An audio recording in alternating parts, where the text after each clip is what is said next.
Good afternoon, everyone, and welcome to the Empowerment Academy Luncheon. We appreciate everyone coming out this afternoon. My name is Jay Vallata. I'll be your Master of Ceremonies, and I am honored and privileged to be here today amongst this group of fine folks. As we work our way through the food line, looks like it's starting to slow down just a little bit. Everyone's getting their seats. We'll go ahead and get our program started because we have a lot of stuff coming to you this afternoon here at our luncheon.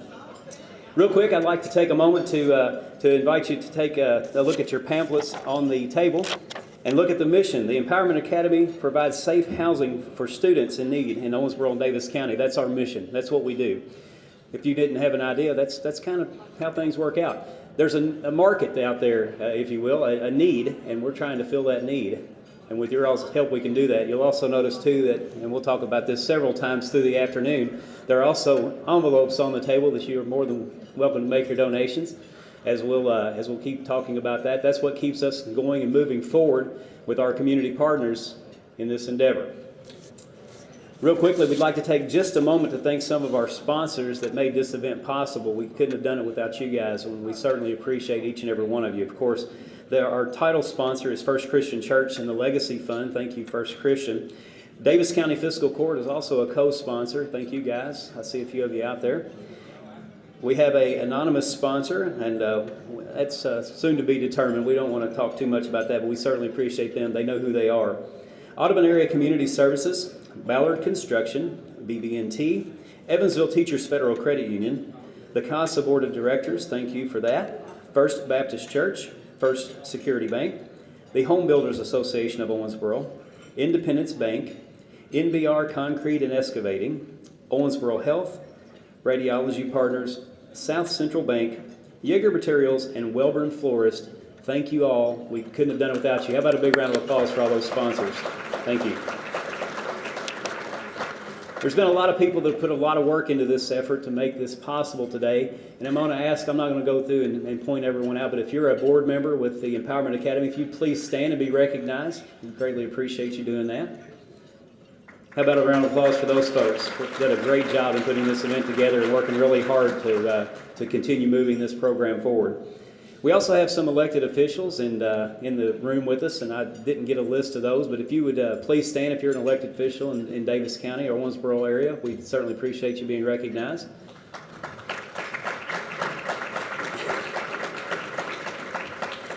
All right, now comes the fun stuff. We have some entertainment for you. Miss Addison Hamilton is going to come to the stage, and she's going to entertain us with a little bit of something first. So I'll turn the stage over to Miss Addison. Yes. Hi. Can you all please rise and remove any hats you're wearing for the national anthem? I don't see a flag, so we're just going to have to think there is one right here next to me. Okay. Oh, say, can you see by the dawn's early light what so proudly we hailed at the twilight's last gleaming, whose broad stripes and bright stars through the perilous fight o'er the ramparts we watch were so gallantly streaming, and the rockets' red glare, the bombs bursting in air, gave proof through the night that our flag was still there. Oh, say does that star-spangled banner yet wave o'er the lands of the free and the home of the brave?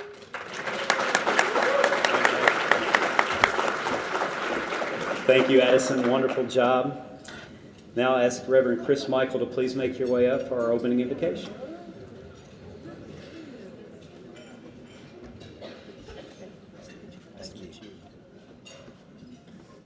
Let us pray together.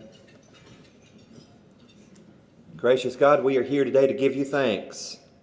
Thanks for the blessings of our lives, of our families and homes.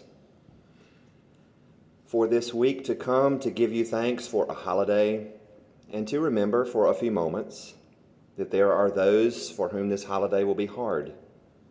We are here today to help. We ask you to bless us, bless the Empowerment Academy as they seek to do what we cannot do alone, to help those in this community who have less than we do, who have next to nothing. We ask your blessings upon them and upon us. We ask you to make us grateful and to spread that gratitude to all who need. Bless our food. Thank you for this gathering. For the one who gave all that he had, in his name we pray. Amen.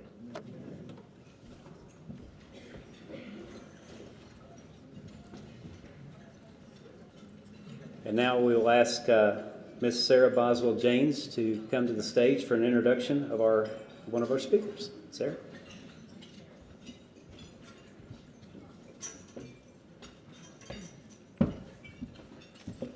Good afternoon, everyone. I'm Sarah Boswell-Janes, and I'm actually David and Larry Boswell's sister, a little-known sister.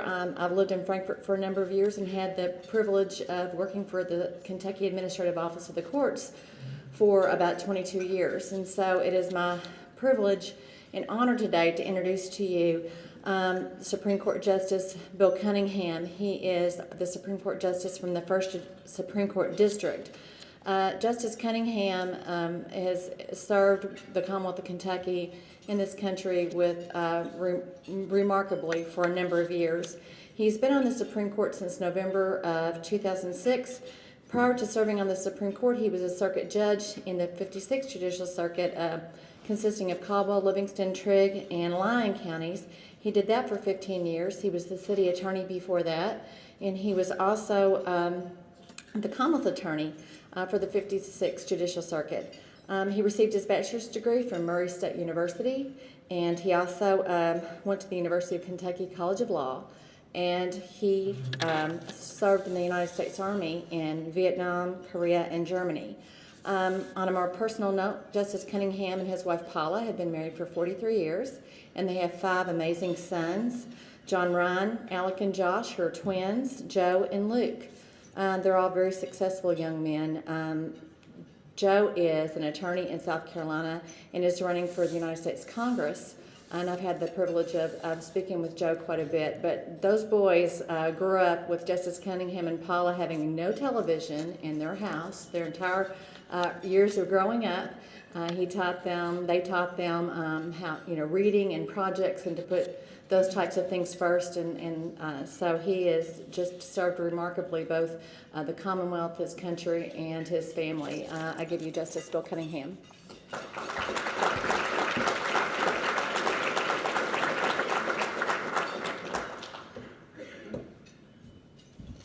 Thank you, Sarah. Thank you for that nice introduction. Louis Nunn once said in a tongue-twisting moment, "I don't appreciate it, but I deserve it from the bottom of my heart." Well, it really wasn't a noble idea of not having television with 5 boys, hungry boys. We really couldn't afford one, so that's why we didn't have television. It's an honor to be here. Thank you so much, Sarah Janes, for inviting me to represent the Supreme Court at this grand occasion. It's great to be in Owensboro. What a wonderful city, and you've done wonderful things this riverfront. See some old friends, especially David Boswell. David and I are friends way back, and we all misfired a little bit along the way somewhere. He should have been governor, and we got him as far as we could, but he's here doing a great service. This Empowerment Academy, folks, is a wonderful, wonderful idea. Bright and shiny, and the sun's shining, and it's bright and uplifting here in this room, with a huge dark cloud hanging over Kentucky when it comes to children. We waller around in the bottom 5 categories in almost every kind of classification when it comes to children. when it comes to child homicide, when it comes to child abuse. And last time I read, we were number 1 in homeless high school students. 5% of our students are homeless. This is what this program is all about. I'm excited about it, excited to be here with you, and I hope you invest in this program because it's not only kindness, it's not only good Christianity, it is good business to take these youngsters, especially these people who have an opportunity to make something for your community and providing them with that opportunity in that environment.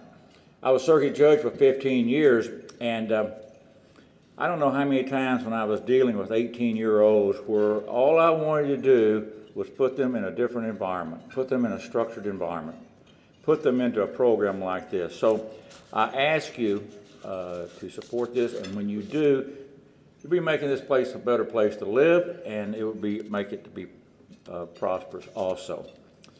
Several years ago, we had a house that became available in Princeton through a drug forfeiture, and there was some of the police force who wanted to use the money from the sale of that house to buy police equipment. But Chief of Police Brian Ward stepped up and did something I thought was a grand statement of statesmanship. He said, we can take this money and we can put it into guns, we can put it into bulletproof vests, we can put it into cruisers, but if we allow this house to be used as a mentoring system for our young people and for tutoring and things like this for our young people, we won't be fighting crime today, we'll be fighting crime of the future. And that kind of wisdom, that kind of foresight is what this program is about. Empowerment Academy will be fighting crime. It will be helping you socially here in the next few years. There's no more important resource than our children. At the Supreme Court level now for 11 years, on the circuit court bench for 15, it's Commonwealth attorney for many years. We had to see firsthand the abuse that children take in this state and neglect. And when they reach 17 or 18 and they are good, solid students and they have the ability and the potential to make something for themselves, that's at a critical stage. They either go one way or the other. They go one way or the other. They go on and succeed, or they fail and they remain in the community and marinate and are subjected to that same environment, which has nothing but ill effects upon the community and upon these people. So this is a critical age, and you have this great opportunity. So happy to be here on the program with Ralph Basham. What a distinguished career he's had, and I take my hat off to him. Don't want to take much more of his time, nor any more time from Eric Farley, who has a testimony to give to you. I'm going to close on this story to kind of drive home how important this program is and how important young people are to this community. Ken McFarland was worked with General Motors back in the 60s and 70s doing promotional speeches. He was also an educator. He also raised Tennessee walking horses at his home in Kansas, and outstanding public speaker. He had this story that he told that was kind of moving, kind of powerful. He said that whenever they would have a foaling out at his farm there in Kansas, the evening of the foal, of course it seemed like they always foal late at night, they had an old stable hand that always go through the same ritual every time, and it was always moving to hear him. He said the foal would be laying there on the straw, it was all wet, couldn't raise its head, its legs splayed, it looked terrible. And this old stage hand would say, Lord, would you look at that? He don't look like much now, but if somebody would just love him, and somebody just take care of him, and if someone will believe in him, Lord only knows what great things he'll do. Now, if that's true of a horse, if that's true of a colt, how much more true is it of children? These 17 and 18-year-olds that you're going to take into your academy, if you just believe in them, if you just nurture them, Lord only knows what great things they'll do. So thank you for the opportunity to raise my voice on behalf of children. We hope you do the same. Thank you.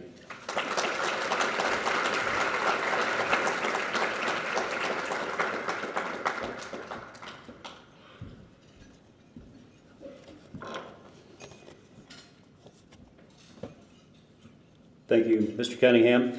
That brings us to a moment whenever I need to recognize someone that I failed to do so earlier. Miss Rebecca Rittenhouse, if you would please stand and be recognized. She's with she's a field rep for Governor Bevin, and she's here with us today. We appreciate you being here and enjoying the afternoon with us. Now I get the great honor to introduce a man that knows a lot about security, and obviously if you saw anything about me in there, I'm sure you checked us all out. There's another guy that looks just like me, and it's probably him, okay? Just saying. This gentleman's been in law enforcement all of his life, and he's received the highest honors. Of course, Mr. Basham is with the U.S. Department of Homeland Security, retired after 38 years, and served as Commissioner of U.S. Border Patrol and Customs, Director of the U.S. Secret Service, just to name a few things. We're going to let him come up and give himself a little bit of time at the microphone to talk about some things and anything he wants to talk about, because I'm not going to upset a guy that knows more about me than I do. That gives me great pleasure to introduce Mr. Ralph Basham. Thank you, James. Good afternoon. It's great to see everybody here. Great turnout. It's always good to be out of Washington and actually any place else other than Washington, but in particular being here in Owensboro. And I get back here quite frequently, and I have a lot of family here, a lot of friends here. I have my sister Donna Osborne and my niece Tracy Black, and of course my brother-in-law, several of my brother-in-laws, Larry and David and Sarah. And but if for those of you who know David, you know David's a pretty persuasive guy, which is evidenced by the fact that somehow he was able to talk his beautiful wife Sandy into marrying him some years ago.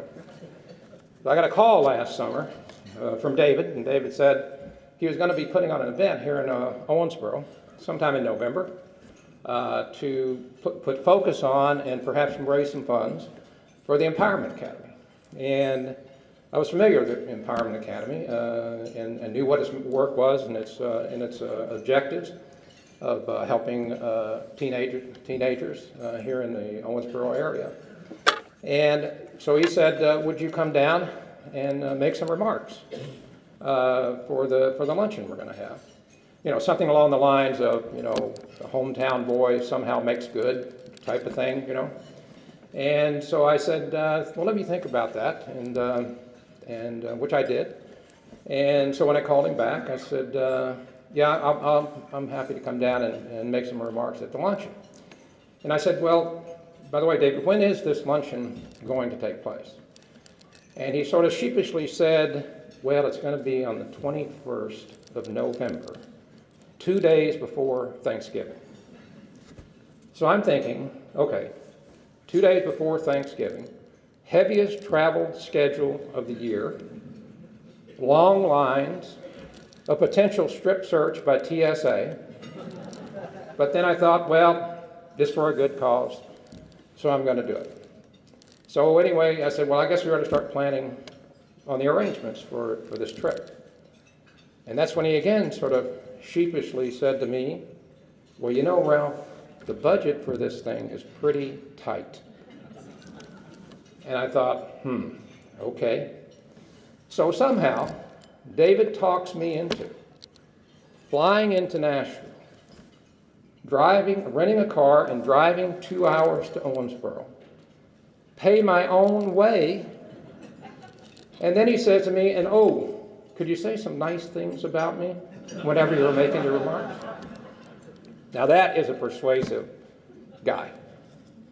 But seriously, I do want to commend David and his team, that the work that they are doing, and the First Christian Church as well as Wesleyan College, for first of all putting on this function today, and for also in their work in helping these teenage kids. But quite seriously, it would not have taken a whole lot to convince me to come here today. I have been extremely blessed to have grown up in a community like Owensboro that really did give me a solid foundation and a sense of home, I still call Owensboro my home. And, I can tell you right up front that back when I was a teenager, I was not the brightest bulb on the tree. And I'm very thankful to have had a lot of folks who helped me along the way. And whether it was teachers or coaches or friends or family, without that help and support, I'm not sure where I would be today. But, our family, Donna, my sister's here, we had our problems. My parents had their challenges.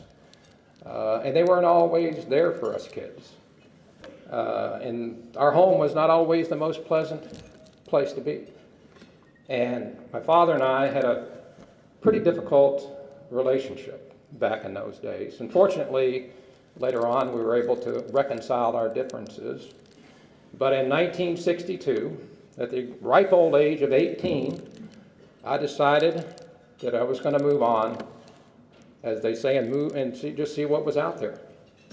And fortunately, when I went to Washington, D.C., I found someone who would take me in, and who later actually ended up being my father-in-law, Paul O'Brien, who is also a pretty good success story from Owensboro, Kentucky. But he gave me an opportunity, and I will always appreciate the support he gave me and the counsel he gave me. And as I was leaving Owensboro, I remember my father saying to me, "You'll never make it up there. It's too tough. You'll be back in a month." And I can tell you that over the next few weeks when I was in Washington, D.C., those words rang to me, and which really made me determined to stick it out up there. But later on, I remember my father and I, with the Secret Service, I was walking him through the West Wing of the White House on a tour.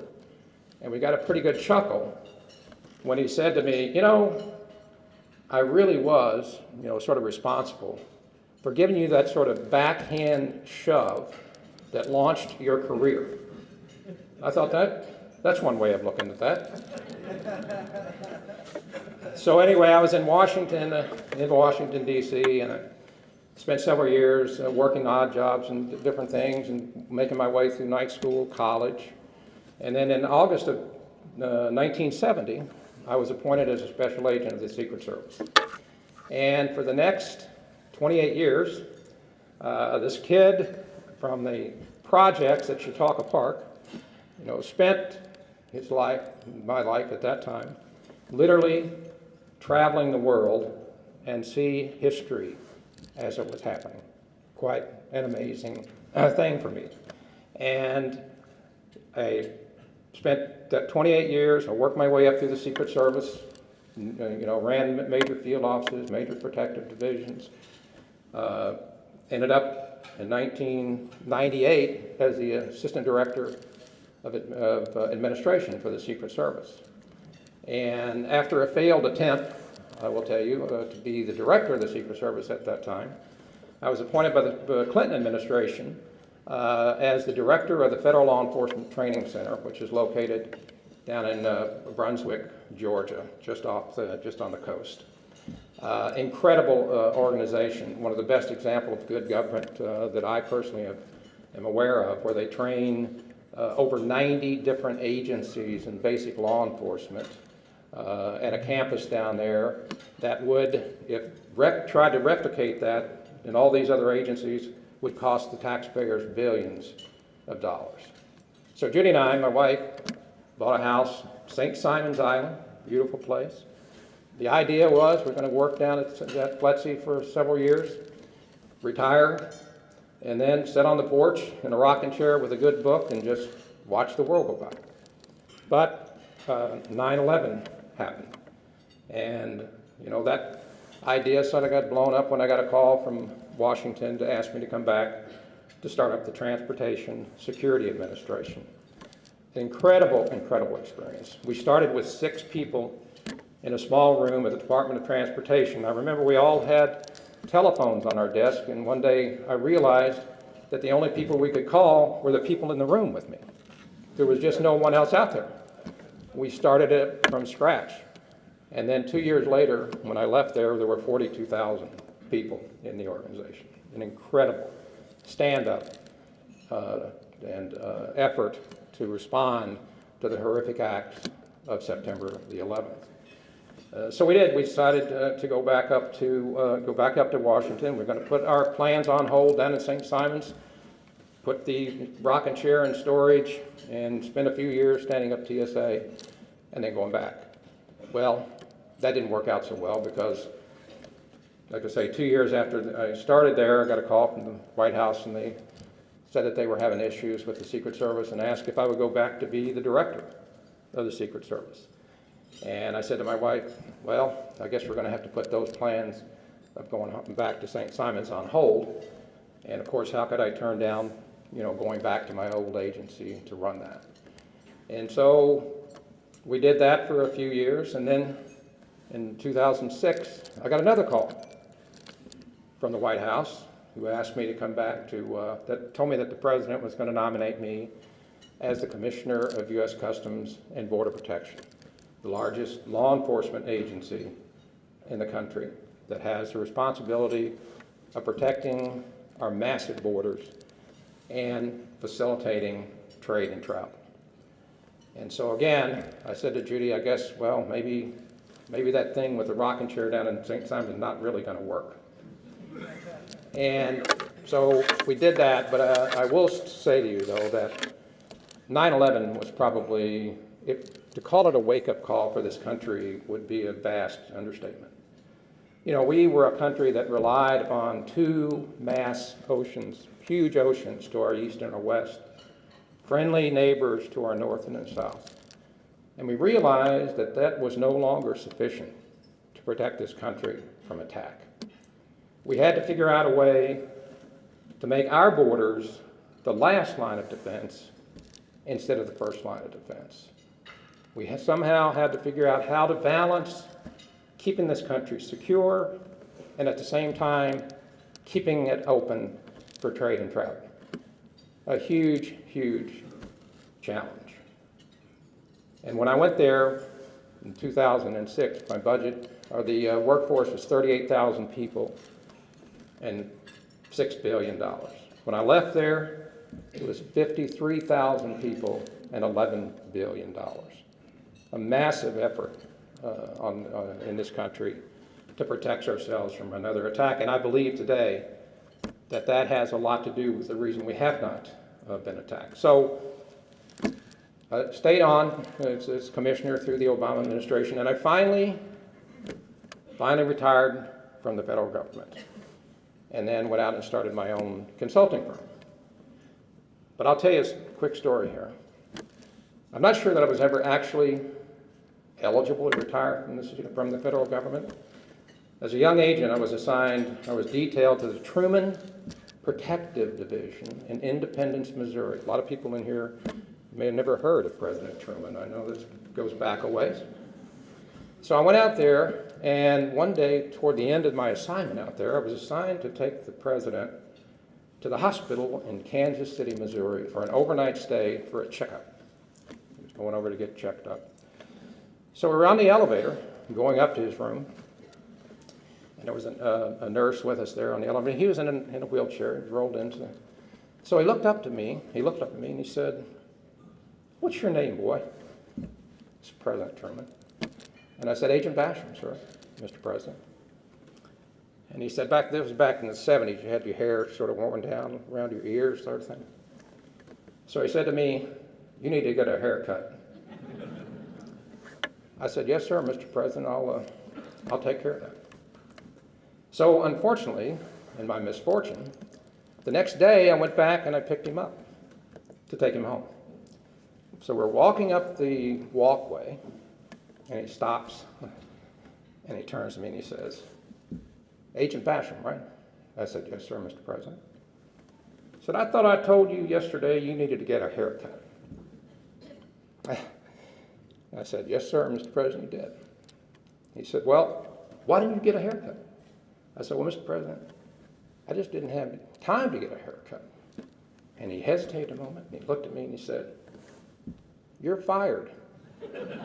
I guess you'll have time to get a haircut now." So I thought to myself, here's a guy that fired a general in the middle of a war and dropped a bomb on Japan. He's probably not somebody you want to mess around with. So I never knew whether or not he actually had authority to fire me or whether he was pulling my leg, but I made myself very scarce for the next few days that I was there so that I didn't run into him again. So, like I say, I just slid out of town, didn't tell my supervisor, so not sure how all that ended up. But anyway, so speaking of St. Simon's, I want to give you just a quick, we have a group of guys that went to high school with, graduated with back in 1961. One is here today, Buzz Van Meter. I don't know where Buzz is, back there somewhere. But anyway, we go down to St. Simon's like every fall, and there he is back there. We go down to St. Simon's every fall, the bunch of us, and we all get together. We play a little golf, and we do a little fishing, we play a little poker, but mainly what we do is sort of sit around and watch sports and tell stories about growing up in Owensboro. But unlike in the past with this group, instead of having tennis rackets and basketballs and baseball gloves laying around, now we have prescription pill boxes, heating pads, sleep nebulizers. So we are getting older, right, Buzz? But I was thinking, as I was preparing some remarks here, I thought, what if we had grown up, instead of back then, had we grown up today, in what I call the 24/7 society?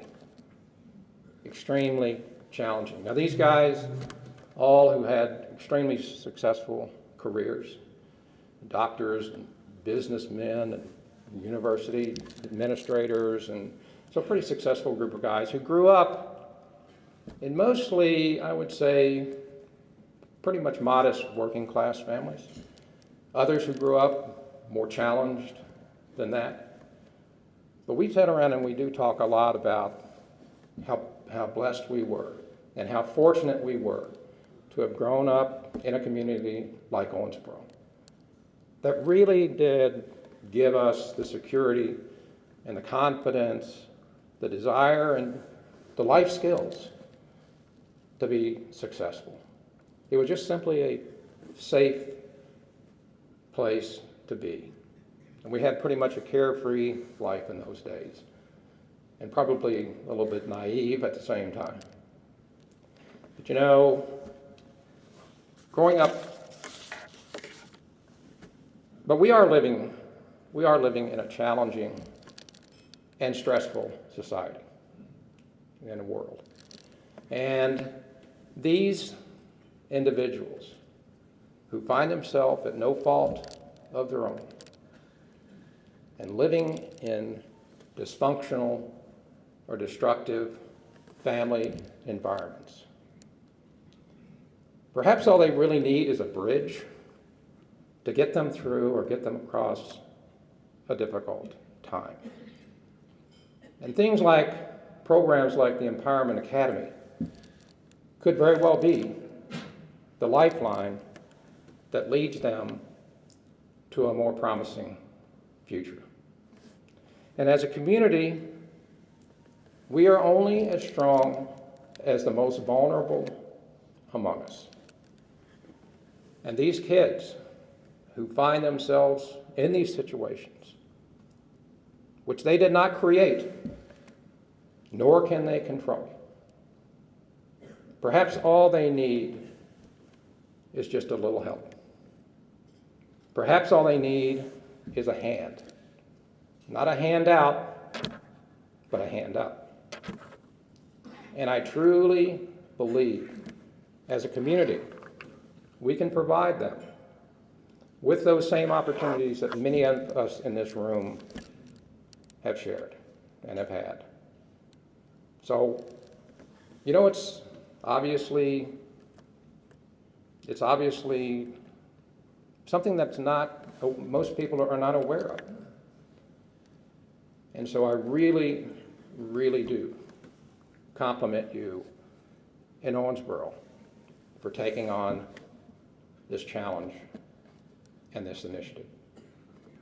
And I really do believe that we need to provide these kids with that opportunity to somehow make themselves productive members of our society and not contribute or fall into the same destructive cycle that they find themselves in today. So I'd ask you, as we are here today, it is Thanksgiving season and a wonderful time to think about those who are less fortunate. And I would ask you to think today about how you, as individuals and as a community, can help these kids get on a path to success. So I'd like to thank everybody for this wonderful opportunity to come home, and thank everybody for coming out, and really hope that you will make a contribution here to help these kids. So thank you, and everyone have a wonderful holiday, a happy Thanksgiving, and a great holiday season. Thank you all very much.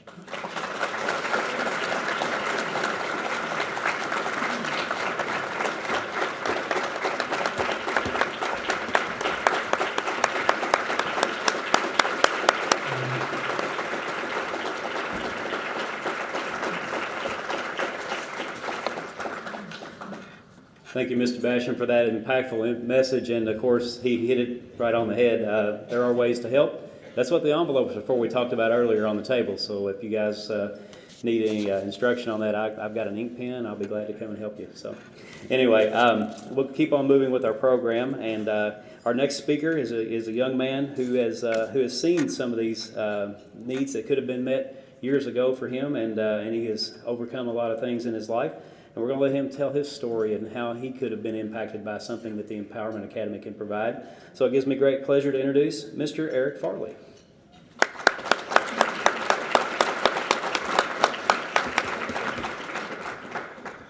Well, I'm truly a boy among men. What an honor and a privilege it is to stand here with the likes of Honorable Judge Cunningham and Mr. Basham. And many of the others. I know there's some law enforcement here. There's probably several others who have served in the military. At a time like this, I just want to say thank you for your service and what you do. And all the elected officials of Owensboro. Owensboro is truly a diamond in the rough. I live in Louisville, and I've been to many other cities, and Owensboro is like none other. It really is. And the people that come forth are indicative of the type of programs that we're trying to launch with Empowerment Academy. Before I get started, I just want to give honor and glory to Jesus Christ, my Savior. I like to do that before I get started. He is the reason why I stand here, and I have a story to tell. He's the reason why I have a testimony. And you may see in the bulletin there, I just want to relieve any fears. It says that I'm a service account representative. And many of you know that's just a long word to hide the fact that I'm a salesman. So you all know that I'm a salesman, and it's really, you're probably thinking it's a smart idea to get a salesman up here, try to get money from some business people, some folk, but just to ease any fears, I'm not any good. I'm not any good at selling. So my wife would say I probably couldn't sell a pork chop to one of our dogs, but I'll let you be the judge of that. But I do have a story to tell. And before I get started, I just want to bring a thought to your mind and get the envelope out of your pamphlets there. Set it in front of you. Hold it. And before I get started, if I were to stand two individuals in front of you, you didn't know what they did, what their roles were, what they were involved in, where they came from, and I just stood them here. You didn't know anything about them. And I asked you, is this person a 10 or are they a 1? Do they have infinite potential? Do they have, if we would consider somebody a 10, do they have the opportunity to be successful, to make a difference, to have an impact? Or are they a 1? They're not really worth much. If I asked you that and you didn't know anything about them, you would probably say that they're a 10. Because if you take the roles and you take circumstances and you take the things that a person has dealt with in their life, the things that they do, and you remove that from the situation, that person has infinite potential to be successful, to make a difference, to have an impact.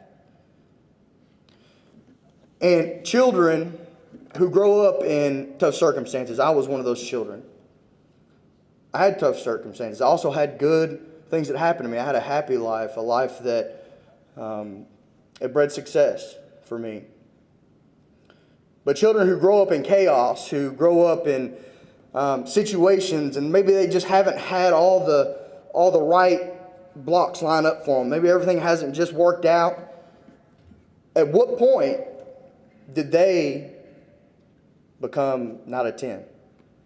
When did they lose their potential? At what point do they not have the opportunity to make a difference, to be a good dad, to be a good husband, to be a good wife, to be a good mother, to be a business person, to go out and lead government, or to do something successful in their lives? At what point do they lose that potential? I think society somehow has swept under the rug the people with the most potential, with the most opportunity to make a difference in their families first, maybe in their church, maybe in the government, maybe just at a business.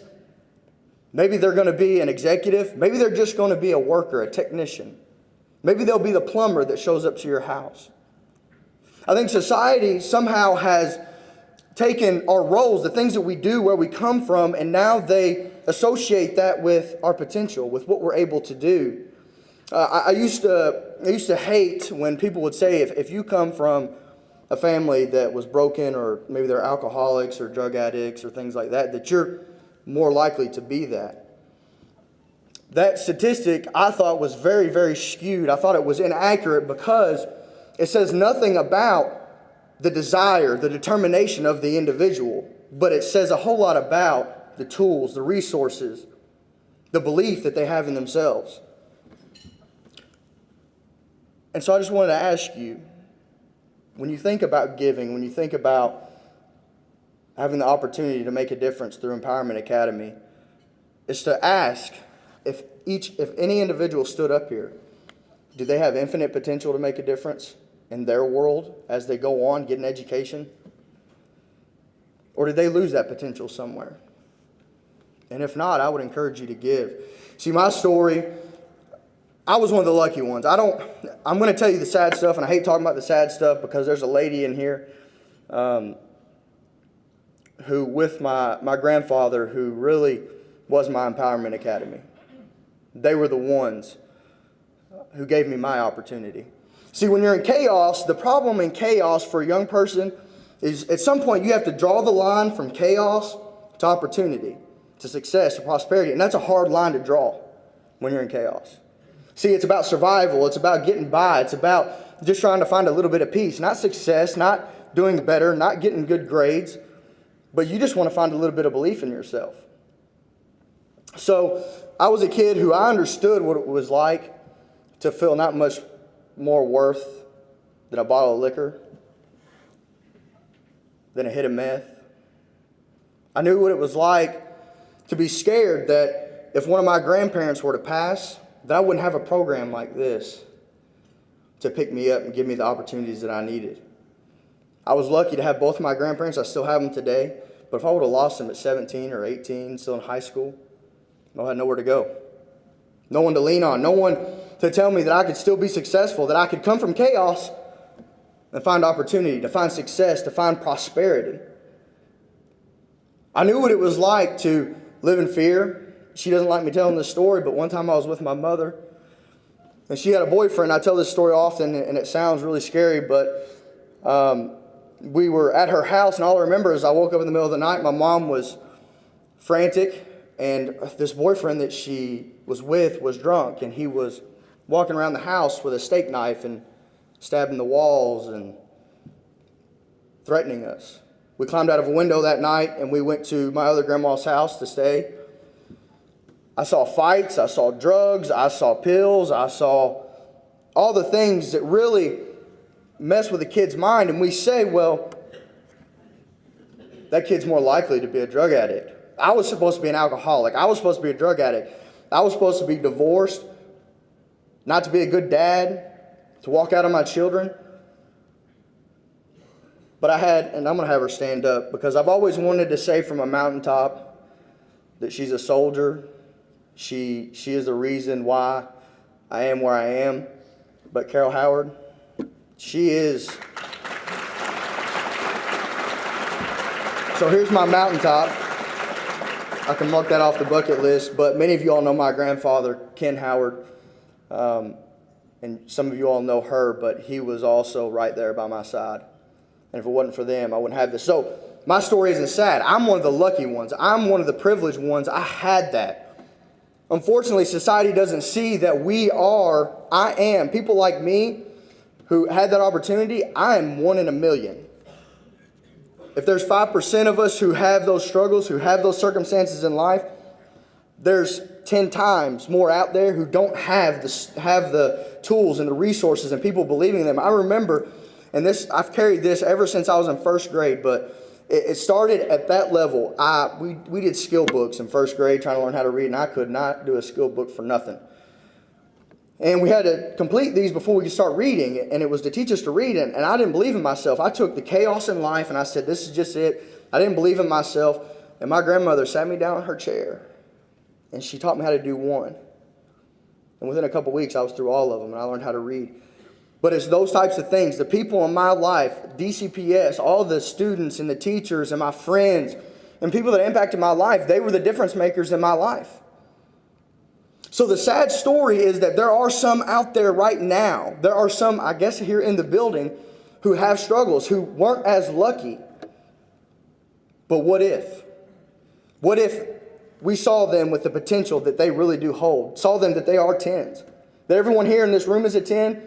That at some point, if we give them the chance, if we give them the resources, if we give them the ability, they will go from chaos and they'll ride that line to opportunity, to success, to prosperity.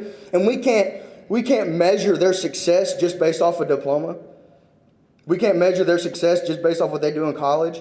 They're still going to probably make mistakes, and some may not even make it.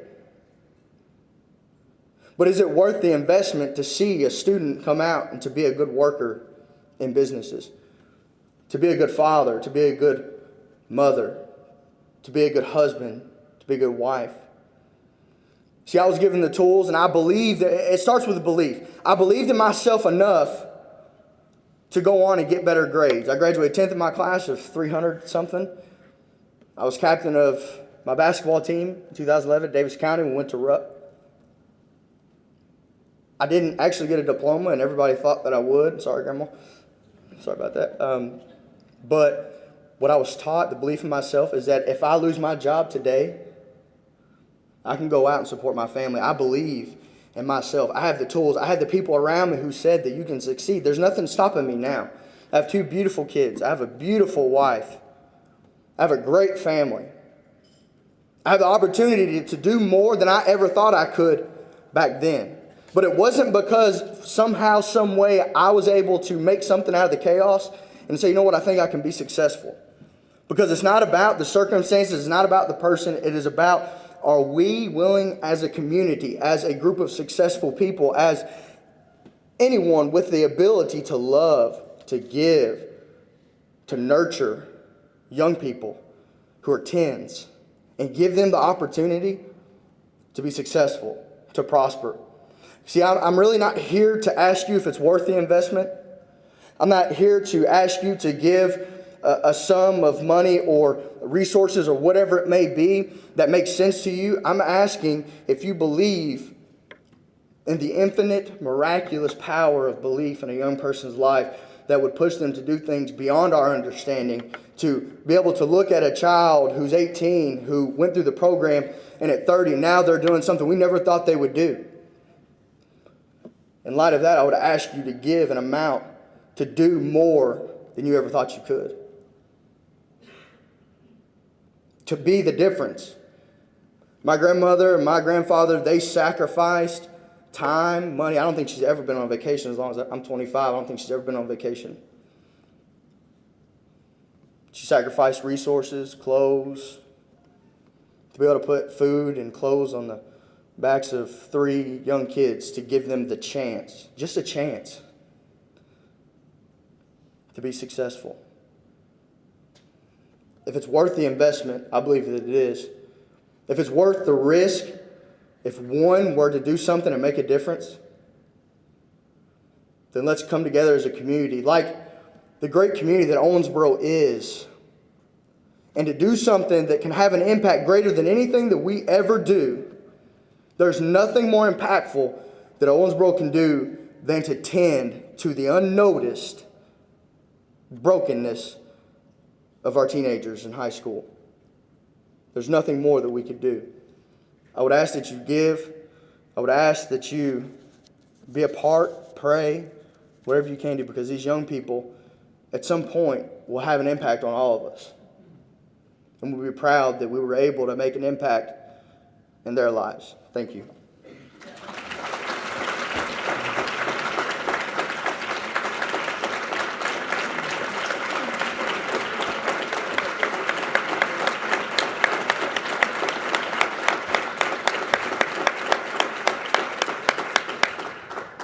Very powerful message. Thank you, Eric. Great job. And, it's hard to follow that because, you've said it all, what needs to be said today.